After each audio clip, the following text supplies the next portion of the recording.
श्रीराम समर्थ. श्रोते हो, आपण ऐकत आहात श्री गोंदवलेकर महाराज यांचे प्रवचन. भगवत कृपेचा लोंढा म्हणजे काय? कोणतेही बी पेरताना ते अत्यंत शुद्ध असावे, म्हणजे किडलेले किंवा सडलेले नसावे.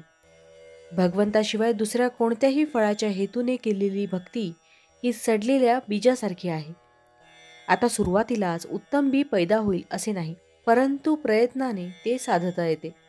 पुष्कळ वेळा काहीतरी ऐहिक सुखाच्या इच्छेने मनुष्य भक्ती करायला लागतो, म्हणजे त्यावेळी तो सडके बी पेरीत असतो. प्रारंभी अशा तऱ्हेचे काहीतरी निमित्त होतच असते, परंतु थोड्याशा विचारांनी शुद्ध बीजाची पेरणी होणे जरूर आहे असे चित्ताला पटते. भगवंताची तशी अनन्य भावाने प्रार्थना करावी. पाऊस पडणे वा न पडणे ही गोष्ट सर्वस्वी भगवंताच्या स्वाधीन आहे आणि तो यथाकाळ पाडतोही. असे पहा की एखादे शेत खोलात असले की त्यात पाणी इतके साचते की ते जर बाहेर काढून लावले नाही तर सबंध पीक कुजून जाते.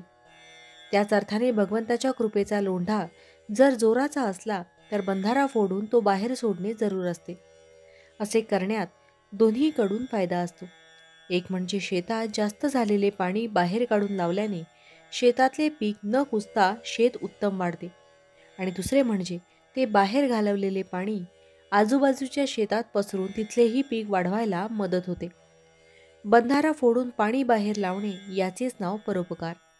साधकाची जशी प्रगती होत जाईल त्याप्रमाणे मध्यंतरी सिद्धी प्राप्त होऊन बोललेले खरे होणे, दुसऱ्याच्या मनातले समजणे, एका ठिकाणाहून दुसऱ्या ठिकाणी अदृश्य गतीने जाणे इत्यादी प्रकार घडू लागतात.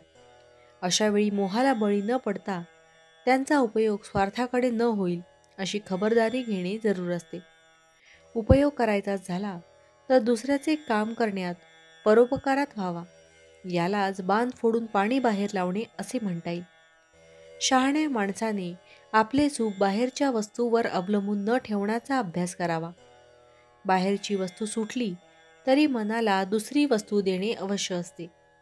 अशी वस्तू म्हणजे भगवंत होय. भगवंत हा नेहमी राहणारा, स्वयंपूर्ण आणि आनंदमय असल्यामुळे त्याचे चिंतन करता करता मनामध्ये ते गुण उतरतात.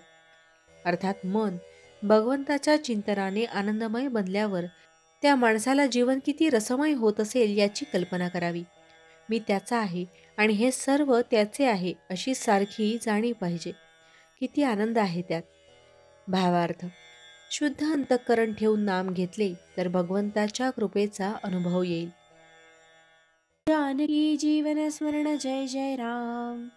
महारुद्र हनुमान की जय. समर्थ रामदास स्वामी महाराज की जय. सब संतन की जय.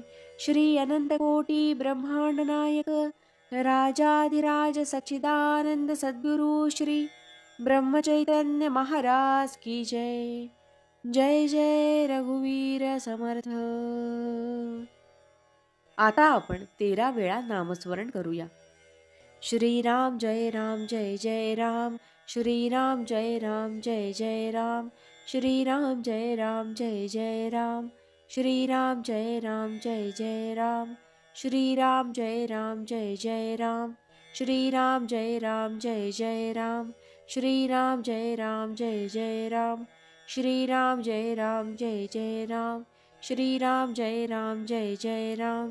श्रीराम जय राम जय जय राम. श्रीराम जय राम जय जय राम. श्रीराम जय राम जय जय राम. श्रीराम जय राम जय जय राम. जय श्रीराम.